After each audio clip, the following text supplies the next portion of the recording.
Hey everyone, welcome to Hungover Podcast, our 50th episode. Woo! Party time! Yes, thank you so much for having tuned into us for, I don't know, X amount of those 50 weeks. Episodes. I listen to them all. I have them all downloaded. Really? Yes. That's hard. You need to delete those. Your phone is fucking filled up. I will make sure to listen to them when I feel comfortable listening to my own voice, but often I don't. Anyway, if you feel comfortable listening to our voices and watching us, you could check us out on YouTube to watch us, or SoundCloud and iTunes to just listen to us. That's where I get my podcast. I download it off of iTunes. Yeah, and if you're just a iTunes subscriber, go ahead and I know you have a Google account, so go ahead and go to YouTube and subscribe to us on YouTube. It really helps with something. I don't know if subscriber count counts for anything, but it's a nice number for us. It makes us feel better about ourselves. It makes us feel better. In that, it is an important number at least. You can also go over and, did you say rate us on iTunes and such? I did not, but they can do that. Yes, that'd be great. Thank you. I hope they can do that. So, we wouldn't ask you to do that without listening to us and really interpreting what we're saying, seeing if it has value. So we're going to get into the main topic, which is actually kind of an omnibus today, right, Julien? Yes, you could say it's an omnighoul. That's a reference to Destiny 1. That witch is a horrible, horrible being. But this podcast is not, so I hope you guys enjoy it. I think we're going to be talking about the government shutdown, the current American government shutdown. Alongside, we'll probably go into a little bit about this Bitcoin mining hullabaloo, which is getting out of control if you want to get a 1080 Ti graphics card. We were going to get into the Bitcoin topic, but the government shutdown is pretty important to discuss right now. I think. Of course. We need to lend our voices to the cacophony of voices already saying how you should feel about the government shutdown. Of course. So before we get into that, we should fuel ourselves with how we consume what we consumed, right? So. Yeah. Well, I mean, yes. That's how we do it. Every single week we ask ourselves, because we're the only two on this podcast, what did you consume in terms of media, and then what did you drink last night, Ivan? I totally switched that around. I know you asked me the question, but fuck you. So last night I had some Bogle Merlot, actually. That was a pretty decent Merlot. It's on the cheaper side, but it's pretty delicious, I have to say. Let it breathe a little bit, and you can enjoy it with any sort of dinner. I didn't. I just opened the bottle and drank it over a small period of time. Nice. Yeah. Sounds delicious. What did you have with it?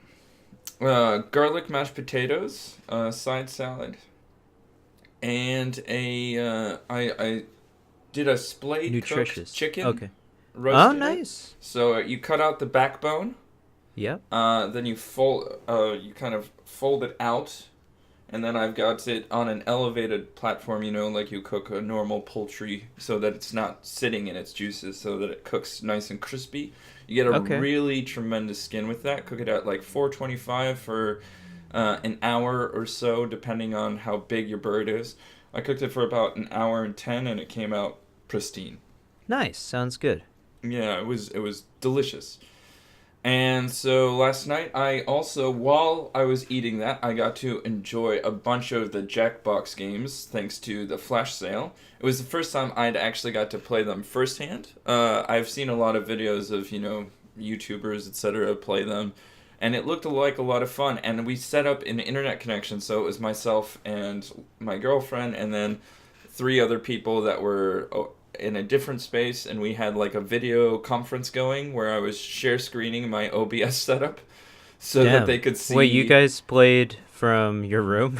Yeah, I was here. Where your computer is? And then they were elsewhere. Okay, that's cool. And so we played it that way. And OBS, I didn't record it at all, but That's fine. They could see my OBS screen, and so they could see us and the questions or whatever the game was. And Is that it the was pretty most fun. efficient way to do it? I guess so.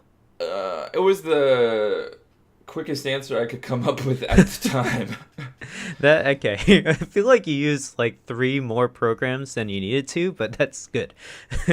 I don't know. Yeah, Maybe not. they didn't want to use Skype because Skype didn't work. I didn't have OBS was the best way to do it in my opinion because I could have the PS4 running, look at what that screen was grabbing, and also Yeah. have my video when I couldn't show my video because I was screen sharing out in the program that we were using. I see. Okay. So Well, it was actually the most efficient way because it was just 2 programs. It was OBS and this video conference. yeah, OBS is a great program. If you're looking to get into YouTube, definitely download that program. It's free, and it does actually everything you need it to do. For sure. It's very nice. Yeah. And then after we did a lot of that, we went to Dave and Buster's, had a great time. But other than that, this week I've been going back to some PUBG. Nice. I got Getting better. I was so close to a chicken dinner. I was top Really? 3. Jesus, dude. And That's amazing. I got 7 kills that round. Wow. That's a Including, lot of kills. Like 3 in the last 30 seconds. And That's then when you get them. somebody frag grenade spammed me at the Fuck. end. I hate free for all, but I love And- that game. Yeah, I think we should get back into it with the duo setup Yeah, because of I have a course. lot more strategies now. You have the strats, I'll just follow you and Yeah. miss all my shots. It's fine. Well, I'm also become a better shot in PUBG. Okay, that's good. It's a lot of fun. I'm really great having a game. good time. And then It's a I really good also started up a Warlock on PC Destiny. Really? Yeah, I also Controversial bought time to get into Destiny. the expansion pass. Oh, you got the whole expansion pass? Yeah. All right, cool. Well, I like the game, so and No, I I was like watching the game too. I was watching people do the raid, and I have yet to actually do even the original raid.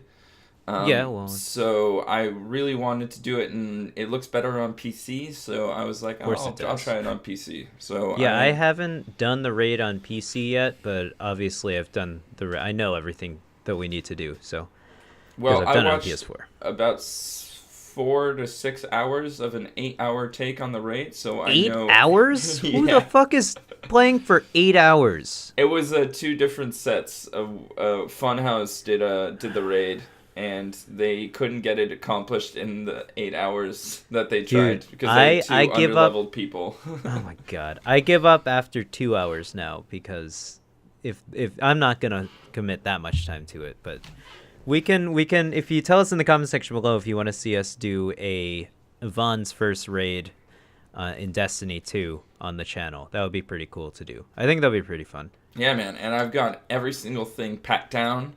I know how to do everything because I've seen people fail so many times. Oh, really? That's actually really Yeah. good news because that's more than anyone else in the game. So, good job. But good God, the time that we actually tried to do the raid, it was ridiculous. The last boss fight's pretty cool, right? It looked cool. It's awesome. You just have to get what's it called? The laser gun. Cold Heart. Yeah. I just want to get past the first obstacle, which we couldn't do when we tried. Well, it changes every time. So Yeah, I know. Yeah. In any case, that was my week in everything. Gaming and I everything. also checked out a couple movies, but I can't remember off the top of my head. Oh, I definitely checked out Dave Chappelle's specials. I think I've watched the new specials 3 times Okay. on Netflix. Just because there's a lot of controversy around what they were saying and what he was saying rather, and the topics that he was covering. Dave Chappelle say something controversial? Yeah, I know, right? Really? Have you checked out any of his His 4 new specials? No, I actually haven't. I've Okay. been meaning to, but my girlfriend doesn't like stand-up comedy because she's an improviser. She actually does. It's just she doesn't like how stand-up comics get all the limelight and not improvisers. Interesting. But no, I mean, obviously she finds them funny. It's just they there's a there's an underrepresentation of improvisers in terms of how funny people operate or how people like comedy. In terms like they always think of not Fair Louis enough, C.K. yeah. anymore, but Dave Chappelle. Not well, I guess now Dave Chappelle, but like he's the popular guy. Aziz Ansari, pretty popular, but not anymore because he got accused of sexual harassment. Um, Jerry Well, Seinfeld. I think Dave Chappelle is the best stand-up comic to ever do it, and I think a lot of what I he think does he's is actually hilarious, yeah. improvisation. So, um, I know. I because the mean, way he well, tells I'm sure jokes, he's it's the story he tells. He really reads an audience, and right. Of course, he's really good at it. And I really He's very recommend talented. watching these two, well, really all four specials, but these two new ones I think are really interesting in that they really are a kind of a talkback and a reflection to the response that they got from his previous two specials with Netflix. Oh, cool. That's So awesome. Maybe I'll check those out tonight. I have some free time, so they've I'll got check it out. some really Yeah. cool stories in them too. I mean, Nice. funny, but also like really interesting and poignant stories. Did you see Chris Tucker's special when it was on Netflix? No. He talked about his time with Michael Jackson. It was hilarious. Oh.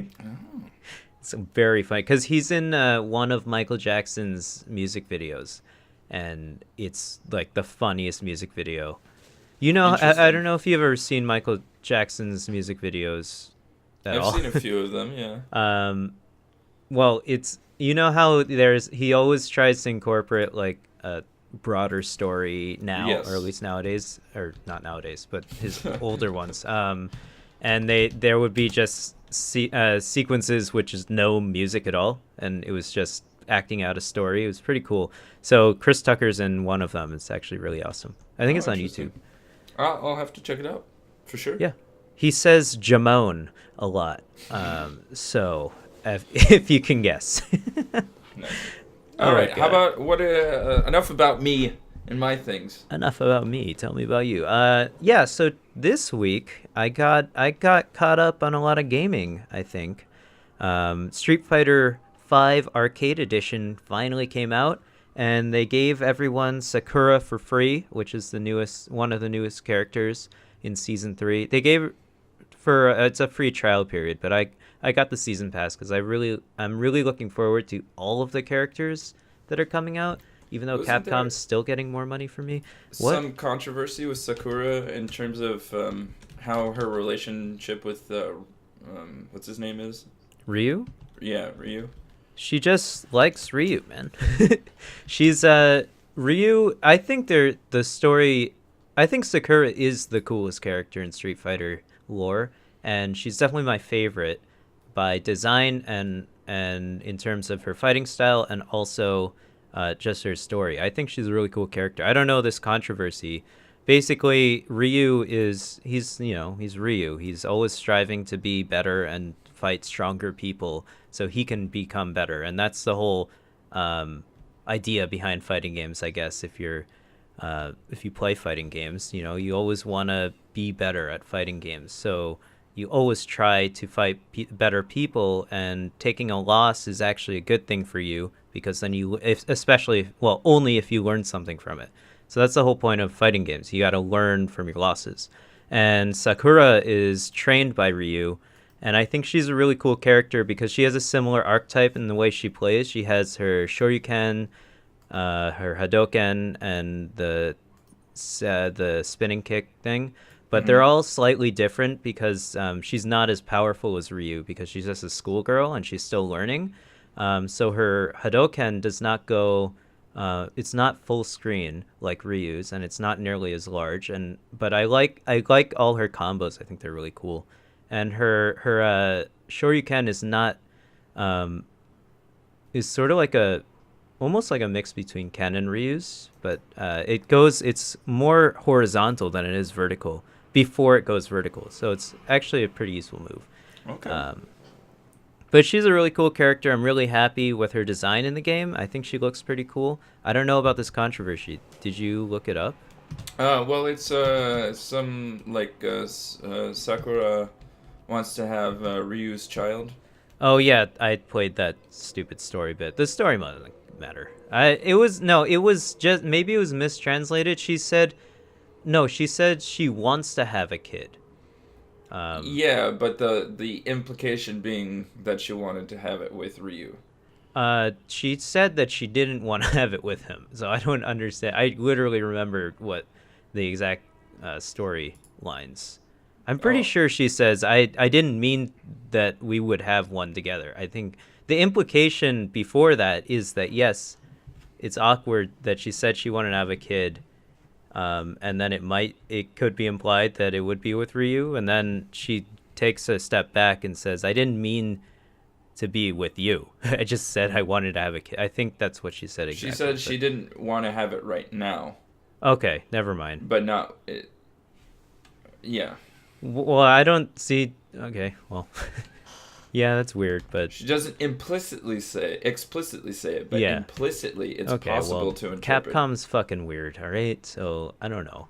I just like Sakura's. I think her theme is really cool, and I like her fight style. I think her level is really cool, and I think her costumes are really cool. I think she's a good character. Um, and I like her V skill.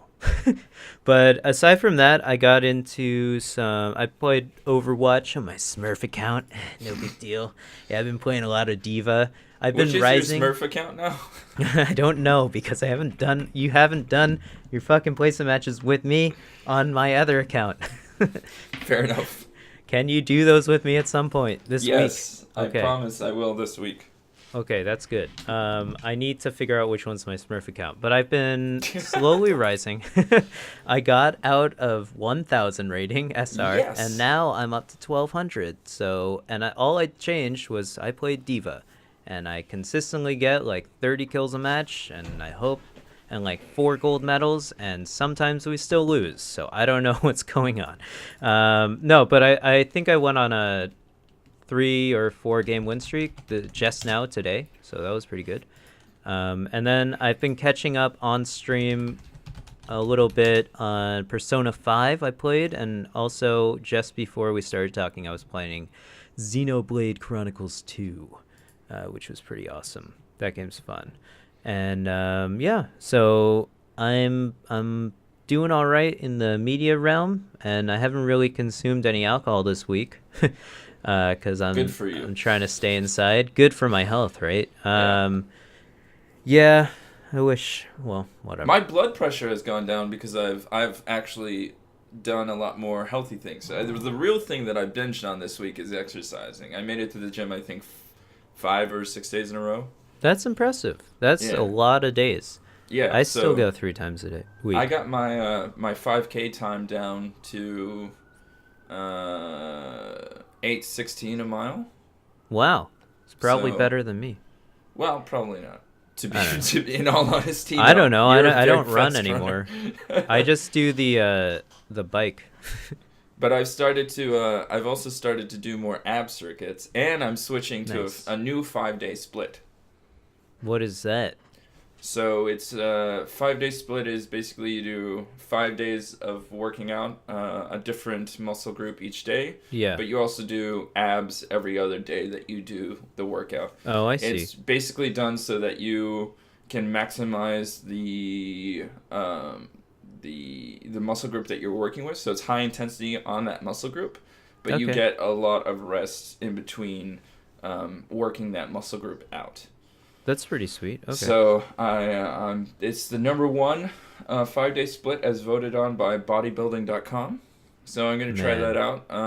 I think, every once in a while you need to kind of revamp your workouts and Definitely, change the yeah. exercises that you're doing, or else your body just becomes complicit in that set of exercises. Right, it's true. So- Yeah, I started doing planks now. Nice. Yeah, I did too. Nice. Yeah. I wish I had time to work out. Like, I wish I still lived with my mom, sort of, because then I could go use her gym every day. But I definitely don't have time to work out 5 times a week. That's awesome.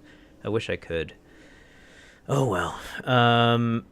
Yeah, so that's about it with me. I think we should move into the topic of the show. We're going a little long on our intro segment. Well, but that's good it's for the you 50th guys. episode, so We're celebrating. We're celebrating ourselves. Yes, of course. Hope you guys are still listening to the podcast. Topic of the show. Let's go.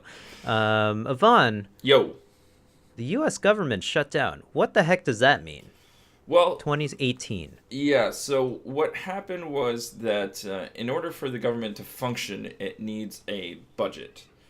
And there are two ways basically to set the budget. There is the this is the budget for the year, or you can have a continuing resolution basically that puts off having an official budget, and you just we're writing a check to ourselves and going month to month basically from paycheck to paycheck. So you keep putting off a final budget in order to basically keep the government running.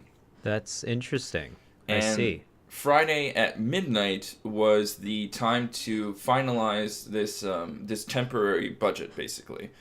And the problem with that is that Republicans, in conjunction with Trump's wishes, are really pushing hard to get rid of this child healthcare provision and moving against DACA. So DACA is the Dreamers Act, basically, for children of immigrants to grow up and become functioning members of society. It helps them out with college and education and a lot of different really good things that benefit our society and those immigrants. Is that's funded by tax money, I'm guessing? Yes, those are federal programs that the Republicans wanted to repeal, basically. So this child health care provision they wanted to get rid of, and DACA they wanted to get rid of because they say that too much money is going to help people, basically. Okay.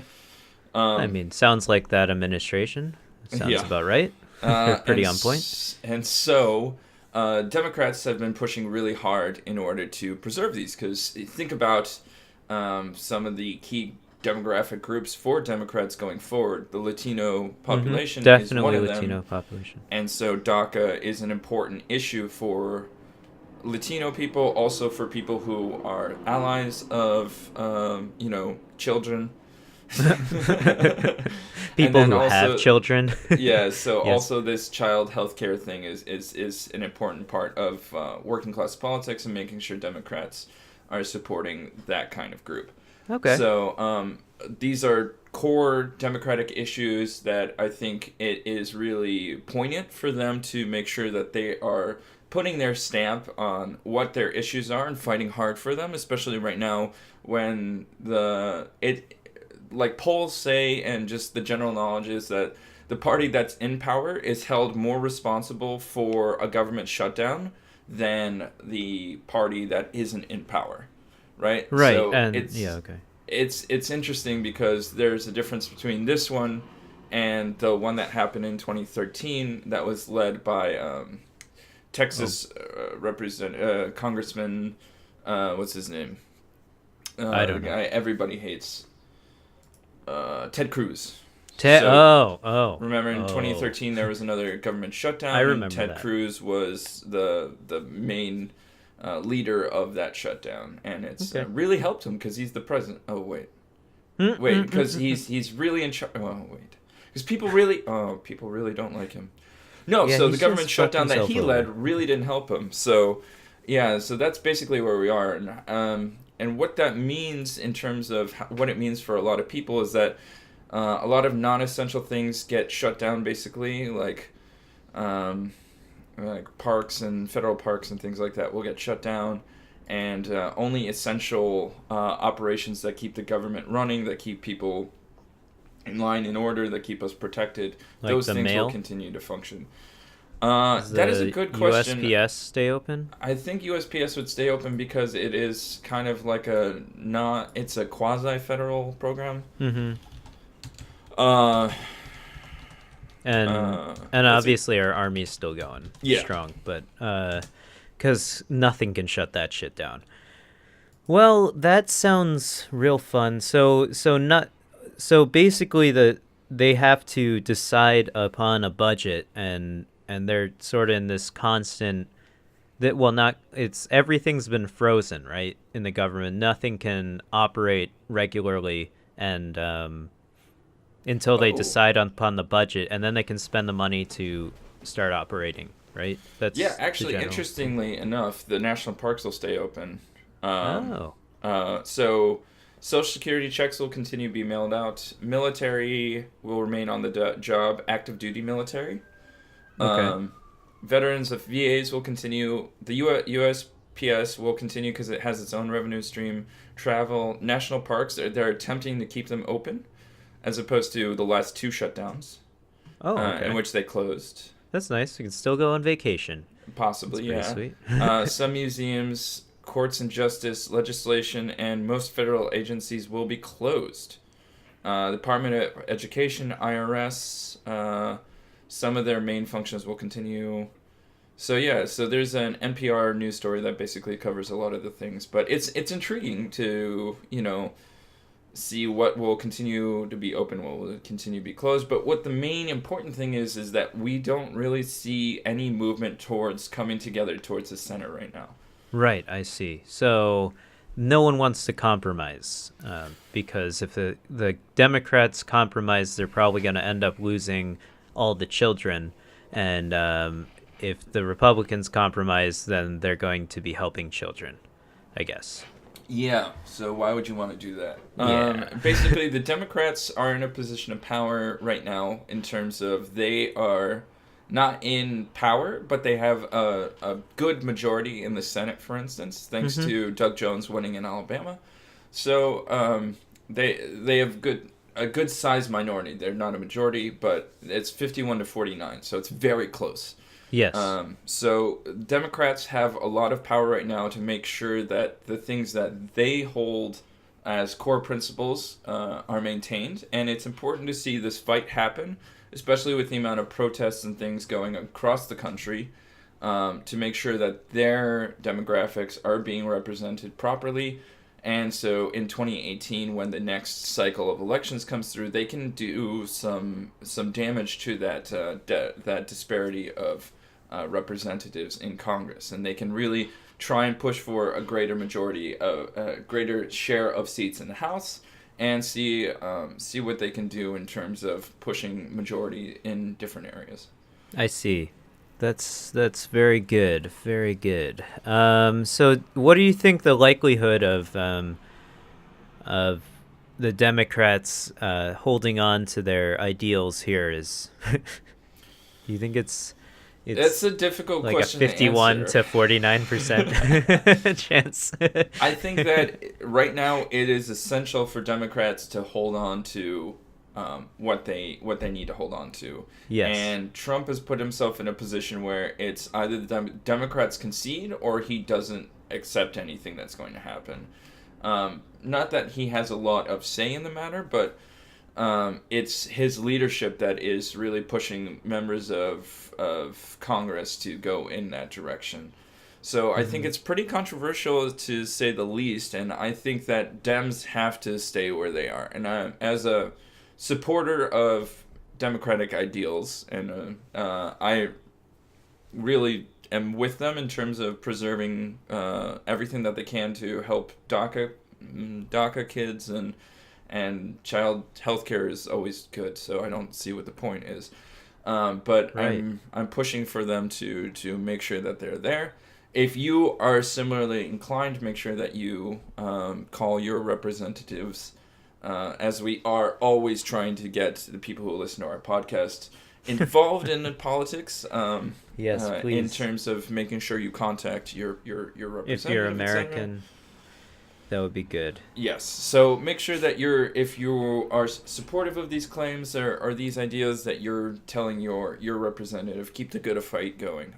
In terms of what the likeliness of this is as we continue to move forward, it's hard to tell who will cave first. I think that the Republicans have a greater they have more to gain by conceding. But who knows? They're very staunch in their beliefs of taking away the government, support package. Okay. You said the Republicans have more to gain by seceding? Mm-hmm. Okay. By conceding. So the By Republicans... conceding, sorry. The Not Republicans seceding. have more to gain by conceding, because right now if they concede, they can say that we took charge of making sure that this was a bipartisan issue resolve No. to resolve this shutdown.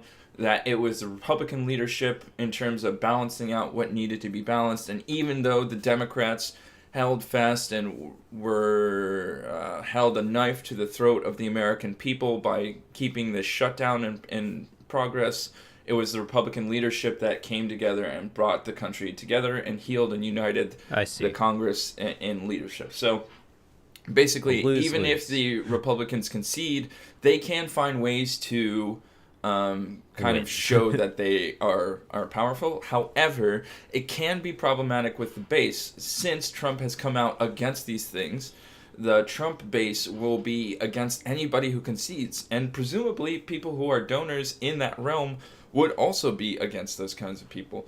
So it's tricky for representatives based on where their districts are. So if you're as all gerrymandered districts are today, if you're in a district in which you're vulnerable and then you go out against Trump, well, you could be targeted in the next election cycle by your own side. So it's difficult for Republicans to individually move on this issue. But I think as a party as a whole, they can have that idea of leadership to resolve this issue. It depends on how they handle it. And right now, people like Mitch McConnell are just idiots. And allegedly, who we didn't say anything.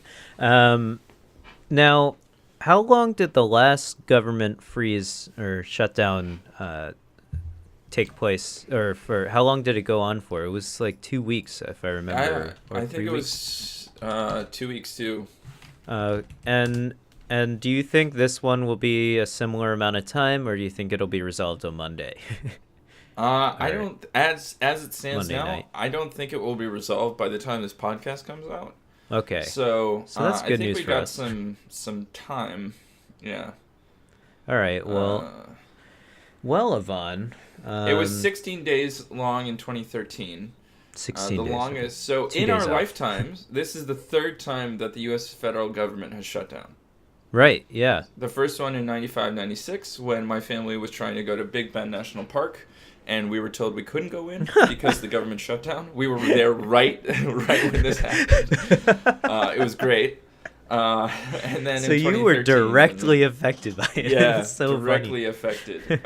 My family had planned this beautiful vacation to American Texas. Vacation. Yeah, and instead we ended up at some like truck stop camping on their Oh my grounds. god! Ruined the goddamn immigrant dream. What the hell is wrong with you, goddamn government? Anyway, that sucks. Yeah, you know what isn't going to be affected by the government shutdown? Ivan, I think you're going towards Bitcoins. I am going towards Bitcoin, but you know what is similarly hampered by a restriction? Bitcoin mining. Bitcoin mining. And this GPU shortage that we're in. Exactly. Julian, you know a lot more about this than I do, so why don't you enlighten me what's going on? Well, okay. So we may or may not know anything about cryptocurrencies, particularly Bitcoins, which are the most popular one. There are quite a few of them. I don't know how many.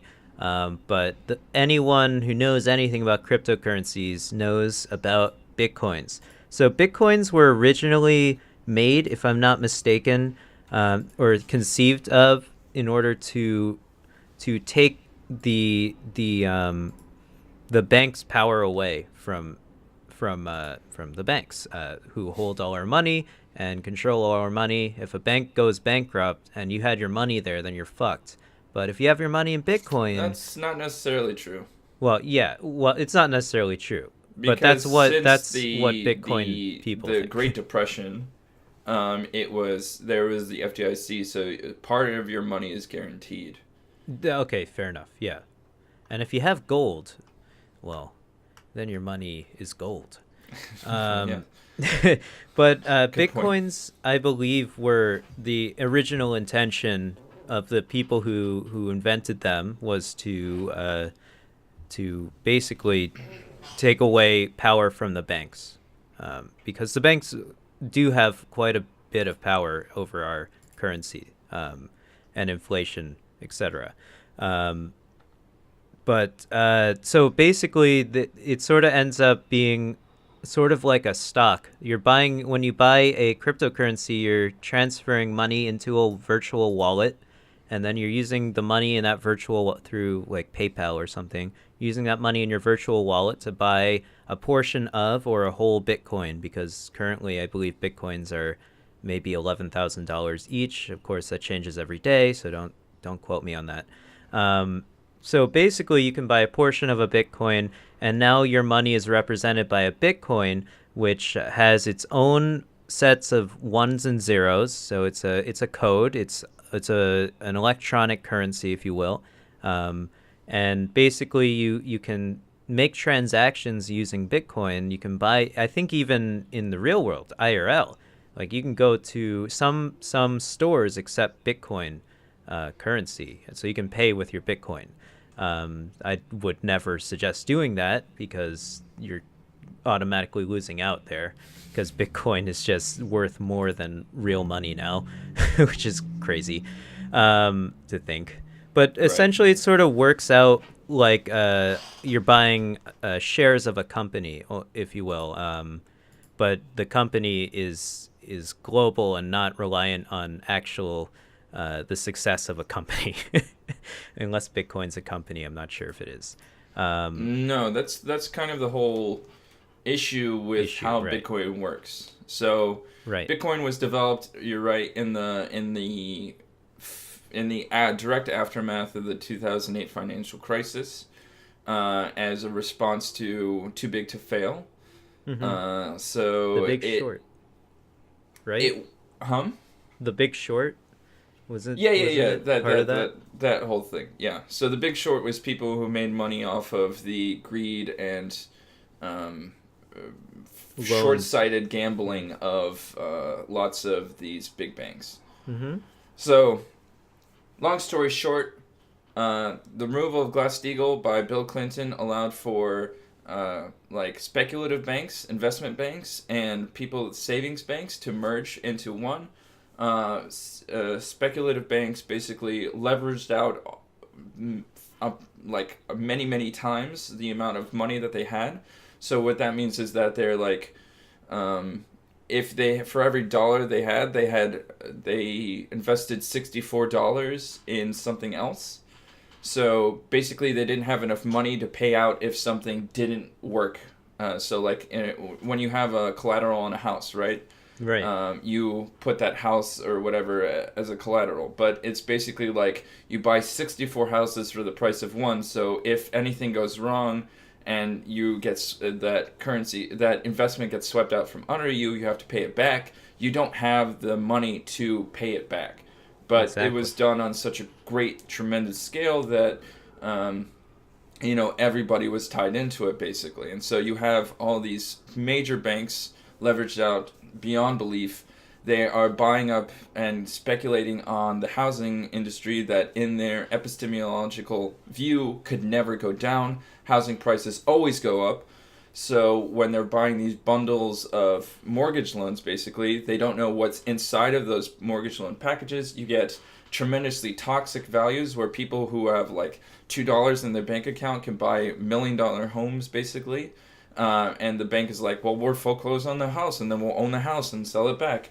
But what happened was that too many of the housing markets went down, so the housing prices went down. It collapsed this giant bubble. And so then we have the financial collapse where, like, Bear Stearns falls, AIG has to be propped up, a lot of banks have to be propped up, and the people who are, basic laborers or people like us who aren't financial, VIPs, we get screwed from it, and financial VIPs get to maintain their bonuses, things like that. Anyway, so in response to that, there's this guy who created Bitcoin at first, this blockchain thing. So it's a mathematical process, basically, where it's really easy to read one way, but impossible to read the other way. So it's nearly impossible to hack. It would take millennia with the computing power that we have right now to do it. So basically it's set up as a blockchain. So this long math equation, everybody gets, people who are mining Bitcoin, they basically get a part of that math equation. They do the math, upload it back, and as a reward, they get a whole or a partial Bitcoin depending on when you were doing it. Right. So that's what a lot of people are doing nowadays. In terms of how it's distributed, is that as soon as the guy who created Bitcoin, he handed it off to this Scandinavian guy. I forget what his name is. And as soon as the Scandinavian guy received this, he's like, we need to decentralize this.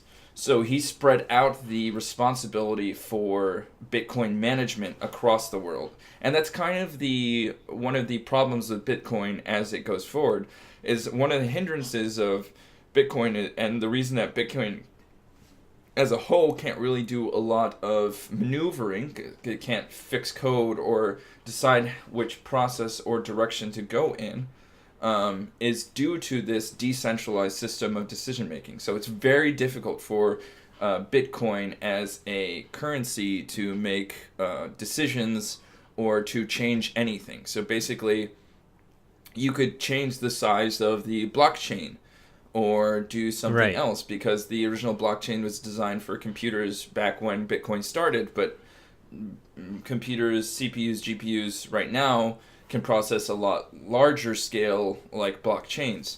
But because Bitcoin is so decentralized, the decision-making process, you can't really change it. So that's kind of like where it is. So that's why a lot of Bitcoin is set up to do these mining operations, and it is taking a lot of machines to do it because the blockchains that they're doing are so small. You can do a lot of processes, but it requires a lot.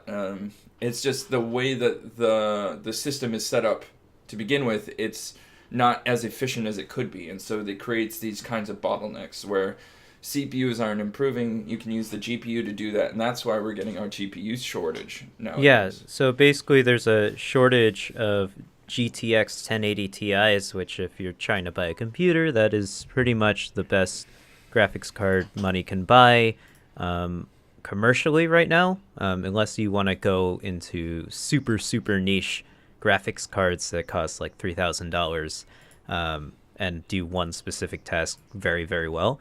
This is like the consumer one that's the best. EVGA sells them, Radeon and NVIDIA sells this architecture of graphics card. And basically, my understanding of this is that a lot of Bitcoin miners are buying up in large quantities all these graphics cards. They're using them in their computers to mine more Bitcoins, because you can offload all of the calculations that you need to do onto the graphics cards. So they're building these large PCs with these graphics cards, overclocking them, and then mining Bitcoins, and they're not properly cooling them. And this is why this is actually a problem. Well, it's one of the reasons why it's a problem. They're basically not cooling these graphics cards properly, and then because they know they have, because NVIDIA and EVGA can't make graphics cards at this rate, they don't make them fast enough. So now all the graphics cards are being held by Bitcoin miners, and then the Bitcoin miners are selling them back for twice the price. So they end up costing around $1,500 when they should really cost $700 to $800.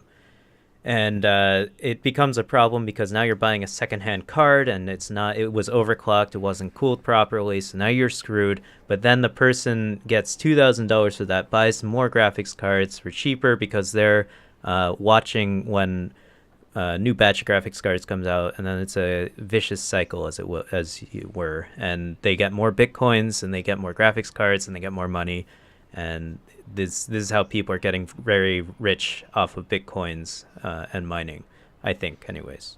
I definitely think it's part of it too. Yeah. And then so at this point you're getting a percentage of a Bitcoin from the mining itself, which is still super lucrative and valuable, but it's also, the rate of mining is slowing tremendously. It's stated that about 80% of all Bitcoins that can be extracted have been extracted so far, just based on how the equation works and everything, which is an odd kind of loop to be stuck in.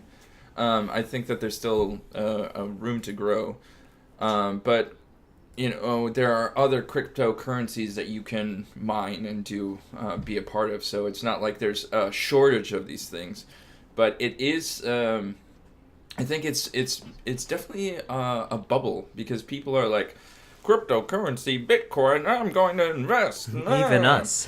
Well, we're not investing, but I think that there's a bunch of I think there are a bunch of people who are not really sure what it is, but kind of sure, kind of like us, that are investing into it. And I don't know how much this thing is going to keep rolling. We've seen Bitcoin take a tumble recently within the past week. So we'll see if that continues as a process or if, they're going to continue to bounce back or something. Well, and then we have a lot of other cryptocurrencies that will be competitive with Bitcoin. Exactly. And what Maybe. do governments do with this? Right. Well, I mean, it seems like it's getting very, very... I wouldn't be surprised if some of our U.S. officials have some Bitcoins. So I don't know what government officials are going to do about this. There's going to be a lot of corruption when it comes to Bitcoin, as if there isn't already. So I have no idea they can't necessarily stop it either, right? Because it's decentralized, right? So no one person's in charge of Bitcoin. So it's not like they can just jail them. So and it's not even just a United States thing. They're bought all over the world. I think particularly in China a lot. But China is doing a lot to increase regulation on the Bitcoin and other cryptocurrencies. Well, they need to because they have so many of the miners, right? Yeah, a lot of I think a huge share of miners are coming out of China. Definitely. I mean, what else are they going to do? Yeah. So it's an interesting system set up there. So in terms of the payoff of after you've mined your Bitcoins, it's actually really difficult to operate within China. But I think if you operate on an international stage, it might be a little more lucrative. Oh, yes. That's true. And I think that it's an interesting step into how we're going to be looking at the future. So part of what makes cryptocurrency so dangerous is cryptocurrency could be a real challenge to the hegemony of the dollar on a global scale. Mm-hmm. So the dollar is the currency which everything is traded in, basically.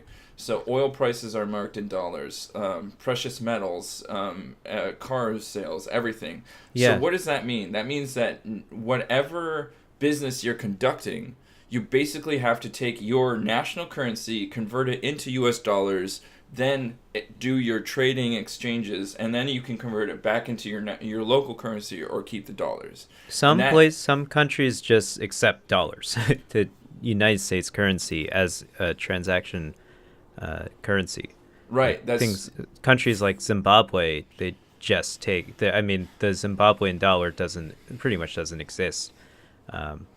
That's also an important function of the hegemony of the dollar. So basically, the dollar has no real world value. The dollar is based on the idea and the strength of the U.S. military, and through that military power and prowess and force, it has become the premier currency of the world, and no other currency can challenge it. The euro attempted to challenge it, but because of the decentralized state of the European Union, decision-making processes are very difficult. It can't really challenge it. Now, that's an interesting parallel to draw with Bitcoin, right?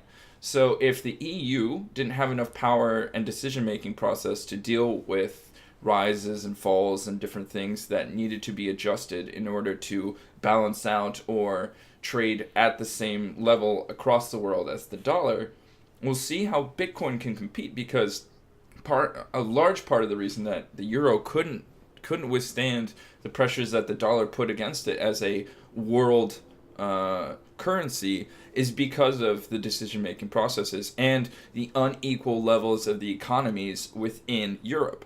But Bitcoin is one economy. It's a decentralized decision-making system, but it is essentially one economy. So it's quite interesting.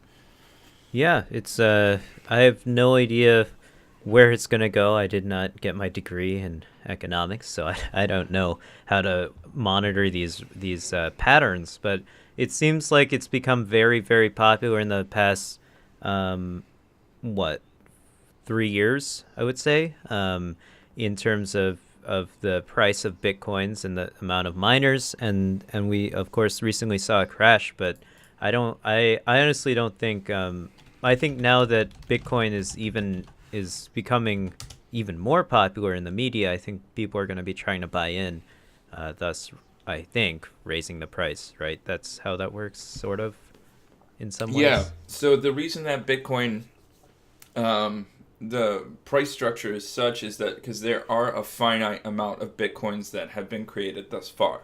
Mm-hmm. So they're Right, there basically, isn't an infinite amount. It's not like they well they it's not can like make US more, dollars. but You can't just keep yeah, printing them. right, exactly. There's a finite amount that this math equation produces, right? That's why you have data miners or Bitcoin miners, is because you need to keep producing this blockchain so that you can keep purchases, sales, trades going, right? And Mm-hmm.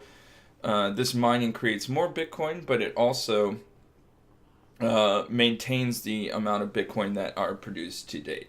So, and the basically the price structure of Bitcoin is super variable, and the reason that it fluctuates so much, as opposed to like the dollar or the euro or even the yuan, Mm-hmm. is because of Bitcoin's price structure is based on demand, basically. Which is why It's it's scary, right? Yeah, and this is also why its price can go from Eleven point thousand. 0.8, like 8 cents, and then rise 900% to like Nine much hundred higher than percent. that, And so like now 1,800. 11,000. Yeah. And now it's 11,500. We checked at the start of the recording. That was about what it said through whatever Google source stated that. So it's I don't even know how to get the exact number, right? It's like that's the scary part.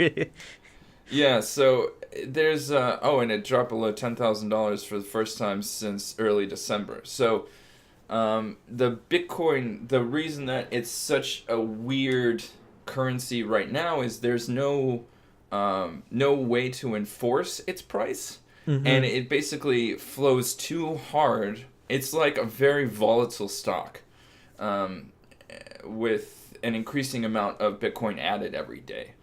Right. So it's very difficult to maintain the price structure that it has today as a viable option for the future. It's not a sustainable system of currency exchange, and it is very volatile, meaning that it can Mm-hmm. go up and drop like hundreds of percentages. And that's, imagine that's like you were saying with the Zimbabwe currency, right? So in one day, the Zimbabwe currency just like ballooned, skyrocketed. The Right. inflation was tremendous. Imagine that in the dollar, right? So you have today a dollar can buy, let's say, a gallon of milk. I know that it can't, but let's say that it can. God damn it! Why can't? If the dollar was to have the same volatility as Bitcoin, one day the dollar could buy 1,000 gallons of milk. The next day it could buy half of a gallon of milk. That's just Yeah. the price volatility that we have with Bitcoin, just because of how the structure of it lasts. So it's a really intriguing kind of case study for cryptocurrencies as a whole.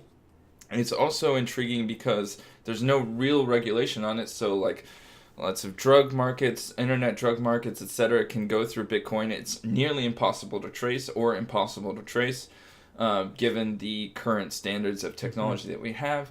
So it's a real big problem in terms of regulating it, monitoring it, and things like and doing all those things that you could do with regular currency, but also having this price volatility on the other side. So it's really the wild, wild west of internet sales. Oh man. Well, that is true. I think after this podcast, I'm gonna go buy some Bitcoin. A wise Good luck. investment. Yes. Can you actually buy like $20 of Bitcoin right now? Yeah, I'm You can pretty just sure put. it And so depends. wouldn't you automatically just make money that way? I No, guess it it depends depends. on how you buy it, the level that you buy in. So, for Okay. instance, if you bought in at peak Bitcoin and now Bitcoin has Oh, I dropped, see. the value of how much you bought in has actually decreased, I see. Okay. just like any other stock. So, if you bought $20 worth of ExxonMobil stock and then ExxonMobil decreased in value, you've Then you've lost lost money. money. Okay. So your So $20 initial input is now like what, 1980, $19.80 or something like that. I And with see. Bitcoin, that volatility is so tremendous, and people are buying and selling and trading and whatever. So you have to basically, because Bitcoin is a finite, somebody is holding that Bitcoin that you're buying, right? So Exactly. you're That's buying true. it off of somebody. So it's like, if you're buying at peak Bitcoin, then the person who sold that Bitcoin to you made money. You would eventually lose money because they probably bought it at a lower price and are Mm-hmm. now selling it off at a higher price. Buy for $1, sell for $2. The classic Buy lines. low, sell high. The moral of the story, Ivan. And ABC. Mm-hmm. Always be closing. Or yeah. Oh yes, this is true. And then what do they say in Glengarry, Glen Ross? That's Can't. that's That's what they literally say. what they say. Yeah. What? Oh, no, I'm thinking of the other movie. There's a similar movie. I think Ben Affleck's Boss also Baby? in it. No, no. I think it's called Boiler Room. Takes place in Long Oh, Island. Oh, Boiler has Vin Room. Diesel in it. Yeah, Not. that's Vin Diesel and Giovanni Yeah. Ribisi, Yeah. and Yeah. that is the story of like people who are swindling people out of money, kind of like Wolf of Wall Street, but Yeah. on um, I like that a movie more less than Wolf of Wall official Street. level. Yes, exactly. And Vin Diesel's in it. Come on, go check that movie out. And also they have a Tribe Called Quest song in it, and it takes place in New York and Long Island. It's a pretty cool movie. Go check that out. I think I've run out of things to say on Bitcoin. I've Do you have anything else to say? I've exhausted a lot of things on the economy and Bitcoin, but Well, essentially it yeah. drills down to this. Bitcoin is an exciting new thing, which is why right now it has so much popularity. It's such a big buzzword. It's why we're kind of doing it as a topic on this podcast, right? Mm-hmm. It's big. But what we really need to realize with Bitcoin is that it doesn't have the force of law. It doesn't have the force of military. So there's no way to really enforce anything. There's no regulation on it, or very There's little. no Anyways. regulation, but there's no way to enforce the price of a Bitcoin. So, in point of fact, it's kind of yes, the math is there, and that all makes sense, etc. And But math is the language of the universe, Ivan. it is. But there's no person with an M16 behind Bitcoin to enforce how much it is worth or enforce its value. It's true. The reason that the U.S. dollar has so much value and it's like hard-earned cash is because of the might of the U.S. military to be able to enforce its products, and therefore the might of the U.S. Banking industry, the U.S. Printing press, in terms of enforcing how the U.S. dollar is in conjunction with other currencies and other products. So you buy things when you use the dollar.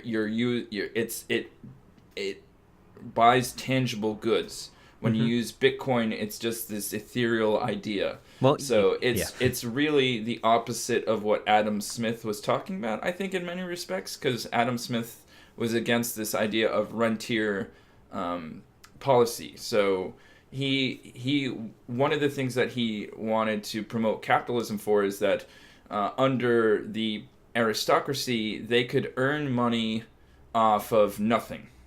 So it just by virtue of the fact that they are aristocrats, they have this title and land, and they can earn free capital, which wasn't useful capital. I see. And then they don't reinvest it, etc. It's just wasted capital, basically. It's earning rent off of something without really investing in it, owning anything. It's just by the happenstance of title. And I think that a little bit of this controversy with Bitcoin for me is that it does kind of fall into the same thing. It's not producing anything. It's not anything tangible. It is part of this investment process, which really brought the 2008 crisis. Right, you're just making money off of making money. You're investing in an idea of an ethereal object which has no real currency, and it's kind of like the emperor's new clothes in this way, right? The emperor's new groove. Somebody's going to have to point out one day that the emperor's not wearing any clothes, and that's when everything crashes and crumbles, and we get tremendous disruption in all markets. So I am a little nervous about what it is, but you can make money off of it like a day trader, so go ahead and do that. Yeah, that's true, I guess. Yeah, just don't... it's difficult.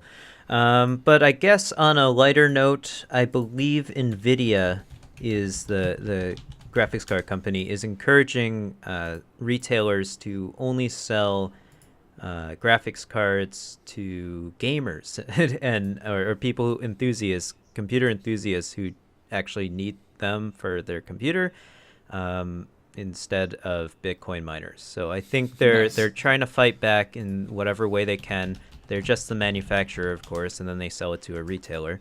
And I think they're limiting GPUs to one per person right now, if I'm not mistaken. So if you're still looking for that GPU, that 1080 Ti to make your dream computer, hopefully you'll get it within the next month, I hope.